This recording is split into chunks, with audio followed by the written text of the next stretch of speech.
সর্বশেষ যে লোকটা জান্নাতে যাবে তাকে আল্লাহ তাআলা জাহান্নামের আগুনে পোড়াতে পোড়াতে ছাই বানিয়ে ফেলবে। আল্লাহ বলবেন, জিব্রাইল যাও একটু দেখো, একটা মাত্র সেজদা দিয়েছে আমাকে, এরকম কাউরে পাওয়া যায় কিনা। বাটি চালান দিয়ে দেখো পাওয়া যায় কিনা। খুঁজে খুঁজে কাউরে পাবে না। আল্লাহ বললেন আবার দেখো, খুঁজে খুঁজে একজনকে পাবে, সামান্য ইমানের ছিটে ফোঁটা তার অন্তরে ছিল। আল্লাহ বলবেন যেহেতু ছিটে ফোঁটা আছে, অনেক মায়ের খাইছে, ওকে বের করে জাহান্নাম থেকে বের করে একটা নির্ধারিত দূরত্বে রেখে দাও। রেখে দেয়া হবে, কিন্তু জাহান্নামের আগুনের লেলিহান শিখাতে তার গা ঝলসে যাবে। সে আল্লাহর ডেকে বলবে, মাবুদ তোমার কাছে আমি কিছু চাই না, জাহান্নাম থেকে তুমি আমাকে বের করেছো, জীবন নদীর পানি তুমি আমার গায়ের মধ্যে ঢেলে দিয়েছো, আমি আবার সজীবতা ফিরে পেয়েছি। আমি তোমার কাছে জান্নাত চাই না, শুধু নিরাপদ একটা দূরত্বে আমাকে রেখে আসো, যাতে জাহান্নামের আগুন আমারে কষ্ট দিতে না পারে। আল্লাহ আমি কিন্তু তোমার কাছে জান্নাত চাই না। কি চাই না?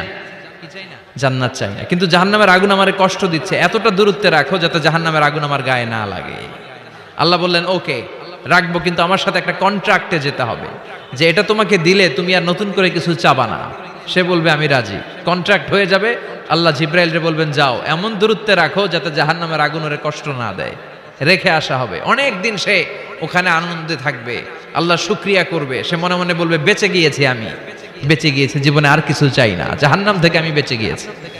অনেকদিন থাকার পরে মনে মনে ভাববে বাইসা তো গেছি, কিন্তু নতুন করে একটু ট্রাই করে দেখি, জাহান্নামের সৌন্দর্যের দৃশ্য একটু চোখ দিয়ে অবলোকন করা যায় কিনা। সে আল্লাহরে ডেকে বলবে আল্লাহ এন্দি সুয়াল, আমার একটা ফরিয়াদ আছে। কি ফরিয়াদ? আল্লাহ আগেই বলে রাখি আমি কিন্তু জান্নাতে যেতে চাই না। আল্লাহ বলবেন কি চাও? সে বলবে আল্লাহ তোমার জান্নাতটা তুমি কত সুন্দর করে বানিয়েছো, আমি একটা নজর শুধু দেখতে চাই। জান্নাতের দরজার সামনে নিয়ে যদি আমারে বসিয়ে রাখো, দ্যাটস ইনাফ, আর কিছু চাই না, শুধু জান্নাতের দরজার সামনে। আল্লাহ বললেন তুই না ওয়াদা করেছিস, তুই না চুক্তি করেছিস। সে বলবে আল্লাহ আমারে হতভাগা বানাইয়া তোমার কি লাভ? সুবহানাল্লাহ পড়েন। আমারে তুমি হতভাগা বানিও না। আল্লাহ বলে ঠিক আছে, আবার সিগনেচার কর যে জান্নাতের দরজার সামনে বসিয়ে দিলে আর কিছু চাবি না। সে সিগনেচার করে বলে আমি চাবো না। আল্লাহ বললেন জিব্রাইল বেচারারে ধরে জান্নাতের গেটের সামনে বসায় দে।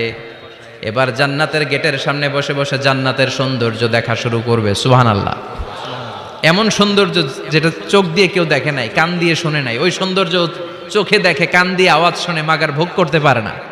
অন্তরে জ্বালা আছে না নাই? এয়ার কন্ডিশনের রুমে ঢুকতে না পারলেও এয়ার কন্ডিশনের